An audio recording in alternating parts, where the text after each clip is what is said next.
Hello, implementers. This is episode 9 of the Learn to Implement podcast. I'm Anthony English, and today I'm going to show you how to buy back 1 hour a day. Yeah, buy back an hour. That doesn't mean get up 1 hour earlier. What we find when we've got an idea, when we've got something, some task to do, some project, what we find is that we get sidetracked. And it's a great idea to be able to set aside time to be able to concentrate, to time block, and to say, I'm going to get this done today. But in reality, a lot of people, myself included, do not have that discipline. We just have too many interruptions. So what happens is, one thing is that we multitask, which is a real problem in terms of productivity. Well, the other thing is that we don't have systems. We don't have systems in place. Now, system sounds like such a big word and such a scary thing and such a huge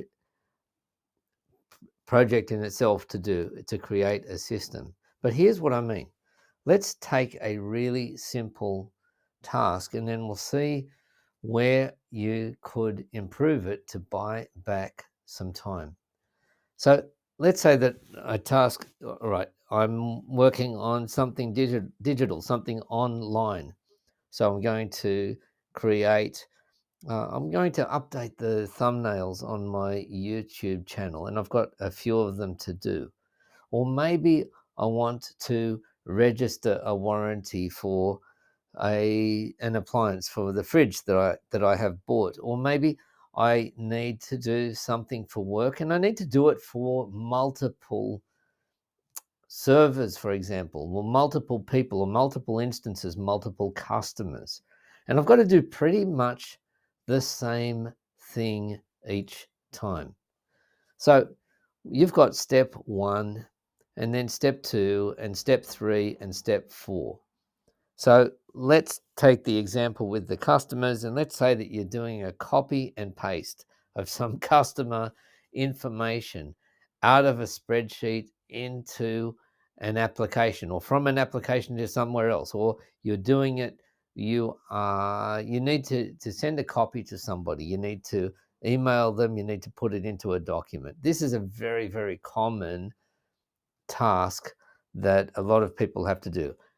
And whether it applies to whether you're talking about doing it for that work project that I've spoken about, or for registering the warranty, or for that matter, for preparing your shopping or putting away your shopping, it's all still pretty much the same approach. Here's what I mean. I've got step 1, step 2, step 3, step 4. So let's say that I'm doing this for the customers.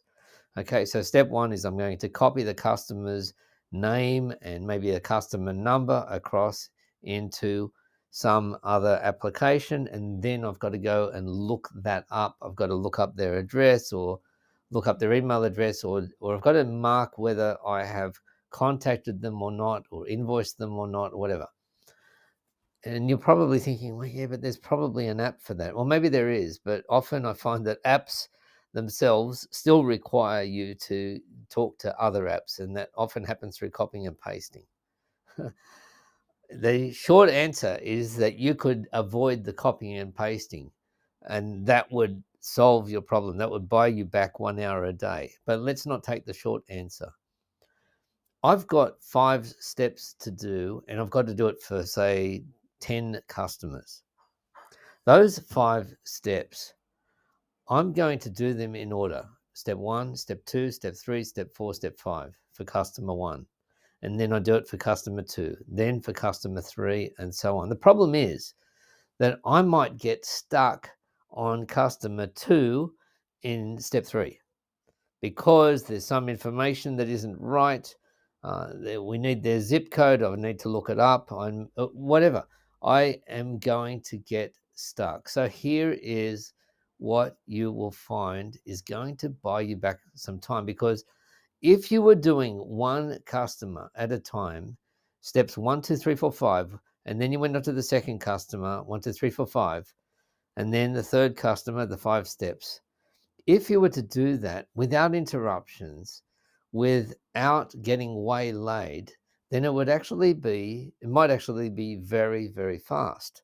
The problem is that once you get stuck at one of them, that's going to take all of your concentration. It's going to take all of your time. So what you can do is first see, is it possible for you to do all of the step ones together? So step 1 might have been gathering the customer ID. Can you do that for all of them together, all in the one? Because then you're not switching back from that first application to the second application. You can apply this, as I say, with packing away your shopping. Can you pack away everything that goes into the fridge first and then everything that goes into the freezer? You probably already do that. You probably don't put one thing in the freezer and then go and put something into the pantry and then go and put another thing into the freezer and so on. So what we want to do is avoid switching from one app to another, from the freezer to the pantry and then back to the freezer, because there's so much overhead in the simple thing of opening the freezer door. You can understand that example. And so what you do is get the easy ones done, and you can do all of the step ones together.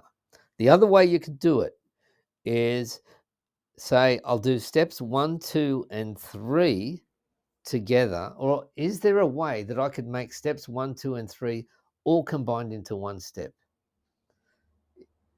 If it's on a computer, is there a script that I could run? Is there a formula in Excel that I could use that is going to combine those two so that I'm not doing all of that copying and pasting?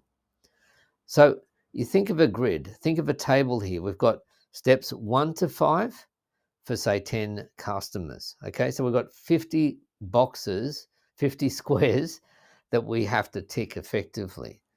So you could either do all the step ones for all of the customers, or for half of the customers first, and then go through step 2, and then go through step 3. Or alternatively, you could do steps 1, 2, and 3, and 1, 2, and 3, 1, 2, and 3. Ideally, you look for opportunities where you can combine steps 1, 2, and 3. Is there a way that I can put these together, do them all together? Let's take a totally different example. Yesterday, I had to return something to a store, some clothes to a store, but I also needed to go to the library to return a book, or to pick up some more books for my children. And so I just combined those two trips into the one trip. That makes a whole lot of sense, right? So I'm batching them. I'm putting them together so that I don't drive to the store and then drive home and then drive back and go to the library, which is very close to the store. So that whole idea of batching, if you start thinking like this, it's really going to make something. You're probably already doing this, even with things like getting dressed, getting ready in the morning. You're probably already doing a lot of batching anyway. So that's the idea, is that you look for those steps that you can batch together, and then after you've batched them together, you then say, well, is there a faster way of doing that as well? When you hit an obstacle, say we got to customer 2, wasn't it? And we got stuck on step 3. Just put that one aside. As long as that's not going to be the same obstacle on all of the customers, put that one aside. Let's get some momentum, get the other customers done out of the way, and then go back to the one where you are stuck. So that is going to help you a lot with, and it depends on how efficient you already are, but I can pretty much guarantee that this is going to save you 1 hour a day. All right, thanks for listening. and to this episode of the Learn to Implement podcast. Once again, my name is Anthony English. We'll see you next time.